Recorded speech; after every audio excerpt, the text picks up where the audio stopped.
analisa kami sementara ini bisa masuk juga di dalam delik dugaan tidak pidana pemilihan.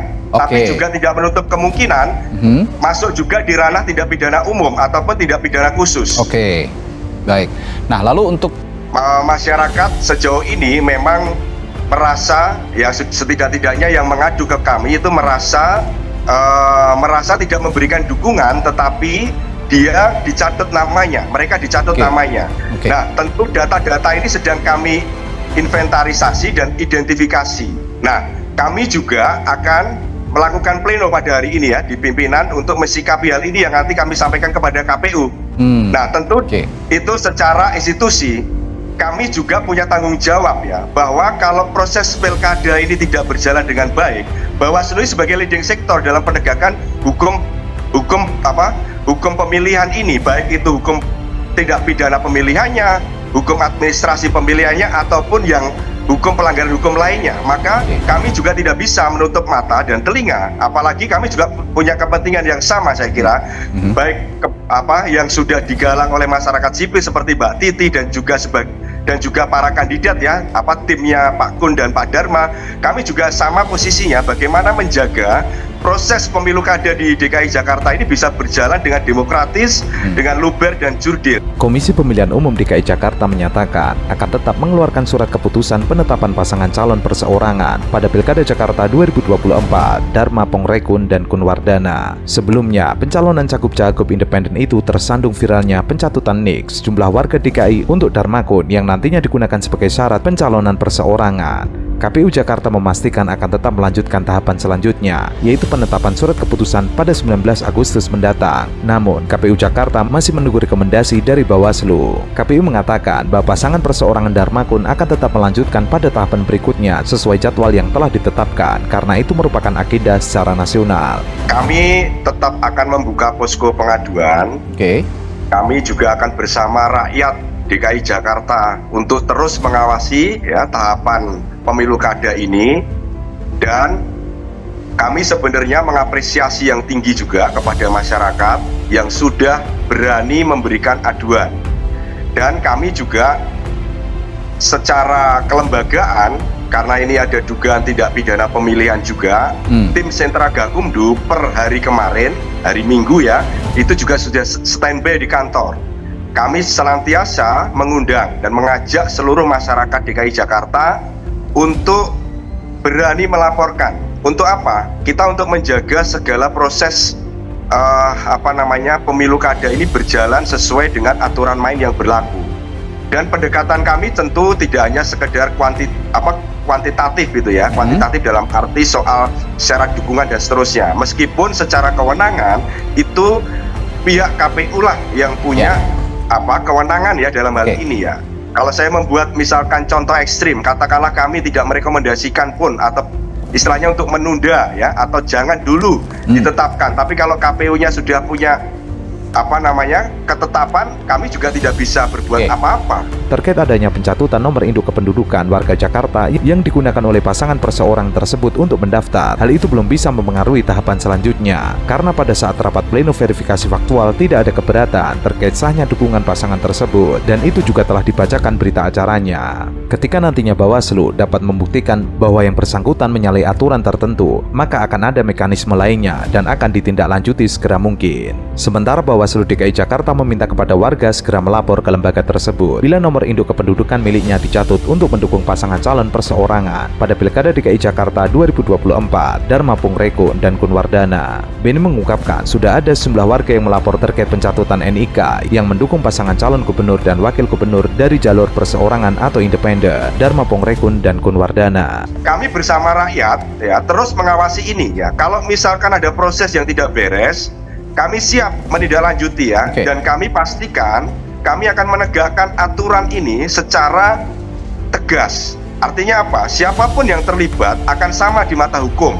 Ya, biar nanti rakyat juga akan menilai siapa kira-kira yang dalam proses ini terlibat, dan juga artinya ada aktor-aktor intelektual di balik ini. Ya, kami kan berusaha untuk mengungkap ini, dan juga dalam proses penanganan perkara kami kan punya durasi pendek sekali. Maka kami sangat berharap seluruh rakyat DKI Jakarta, mari kita bersama-sama mengusut tuntas perkara ini supaya ada kepastian hukum. Ya, ini yang penting. Dan kepastian hukum ini kami pastikan, ini kepastian hukum yang adil. Artinya, ini tidak hanya kita menyasar kepada pihak-pihak tertentu, tapi kita secara komprehensif tadi yang Mbak Titi sampaikan ya, supaya perkara ini juga terang benderang. Siapa sih aktornya, ya kan? Ada yang tidak beres di mana? Nah, ini yang perlu kita, istilahnya kita sama-sama gali. Apalagi pencatutan NIK itu menjadi isu yang serius. Karena itu Bawaslu memastikan bahwa semua laporan dari masyarakat akan ditindaklanjuti. Selain itu, KPU Jakarta mengatakan akan meminta kepada calon gubernur dan wakil gubernur Dharma Pongrekon dan Kunwardana untuk menjelaskan soal data KTP warga untuk maju jalur perseorangan Pilgub Jakarta 2024. KPU sendiri mengatakan dalam posisi ini pihaknya hanya menerima data dari pasangan Dharmakun. KPU Jakarta hanya berperan untuk melakukan verifikasi administrasi dan verifikasi faktual dari data yang diberikan oleh paslon. Tahapan verifikasi faktual tersebut kini telah rampung. Pihaknya bakal menunggu rekomendasi dari Bawaslu ihwal dugaan pencatutan identitas tersebut. Sama-sama kita ungkap, sama-sama kita usut supaya pilkada di Jakarta ini bisa berjalan sesuai dengan aturan main yang berlaku. Siapapun nanti yang jadi 5 tahun ke depan itu adalah benar-benar orang-orang yang punya amanah, orang-orang yang punya integritas ya, secara etika dan moral juga bisa mempertanggungjawabkan soal legitimasi ini. Jangan sampai nanti orang-orang yang kepilih ini, misalkan ini ada calon independen katakanlah, yang sudah memenuhi syarat dukungan minimal, ternyata dalam pemilihan nanti itu hanya dipilih bahkan di bawah syarat dukungan minimal. Itu kan juga menjadi pertanyaan ya secara legitimasi ke depan. Rakyat ambil perdatanya. Lalu hukum administrasi, pidana, hukum administrasi itu tugas pemilu dan Bawaslu untuk membatalkan ini, karena ini permainan demokrasi sudah jorok. Tapi yang berat tadi, undang-undang PDP dan undang-undang ITE, dan masih banyak undang-undang lain kan, nanti ada undang-undang pemilu ya. Jadi itu pidananya. Ada juga perdata, di undang-undang ITE itu ada perdata, perselisihan ITE itu bisa orang yang dirugikan tuh menggugat perdata kepada yang mengambil datanya. Saya dirugikan, data saya dipakai untuk mendukung gitu. Bisa setiap orang minta 10 miliar, 20 miliar gitu, bisa secara hukum. Oleh sebab itu, bagus juga kalau ini yang mendengar saya ini, yang namanya dicatut, langsung aja gugat ke pengadilan nih, Pongrekon nih, bahwa dia merugikan saya minta gugat perdata. Polisi ambil pidananya. Sejumlah warga DKI Jakarta mengeluhkan dugaan pencatutan identitas pihak sebagai syarat dukungan bakal calon gubernur dan wakil gubernur Dharma Pongrekon dan Kunwardana lewat jalur perseorangan di Pilgub Jakarta 2024. Dugaan pencatutan nomor induk kependudukan KTP secara sepihak viral di media sosial X. Mereka memprotes karena tiba-tiba mereka dinyatakan mendukung pasangan calon kepala daerah perseorangan. Pasangan Dharmakun sebelumnya dinyatakan memenuhi syarat dukungan dan bisa mendaftar di Pilgub Jakarta 2024 lewat jalur independen. Sejumlah warga mengetahui pencatutan itu setelah mengecek website info pemilu. Mereka kaget lantaran identitas mereka dinyatakan mendukung Dharmakun. Bahkan mereka mengaku tidak pernah ada komunikasi dengan pihak Dharmakun lantaran sistem untuk melaporkan pencatutan harus melampirkan swafoto dengan KTP. Sementara itu, Mahfud MD mengatakan jika pencatutan KTP tersebut bisa masuk pencemaran nama baik, artinya masyarakat yang dicatut KTP-nya bisa mengadukan ke pengadilan dan bisa menuntut secara perdata dan bisa mengajukan tuntutan 10-20 miliar rupiah. Tapi yang berat tadi, undang-undang PDP dan undang-undang ITE, dan masih banyak undang-undang lain kan, nanti ada undang-undang pemilu ya. Jadi itu pidananya. Ada juga perdata, di undang-undang ITE itu ada perdata, perselisihan ITE itu bisa orang yang dirugikan tuh menggugat perdata kepada yang mengambil datanya. Saya dirugikan, data saya dipakai untuk mendukung gitu. Bisa setiap orang minta 10 miliar, 20 miliar gitu, bisa secara hukum. Oleh sebab itu, bagus juga kalau ini yang mendengar saya ini, yang namanya dicatut, langsung aja gugat ke pengadilan nih, Pongrekon nih, bahwa dia merugikan saya minta gugat perdata. Polisi ambil pidananya. Calon Gubernur DKI Jakarta Anies Baswedan terancam gagal maju. Namun ia mengumumkan jika kartu tanda penduduk dua anaknya dicatut untuk mendukung pasangan Komjen Dharma Pongrekon dan Kunwardana Abioto.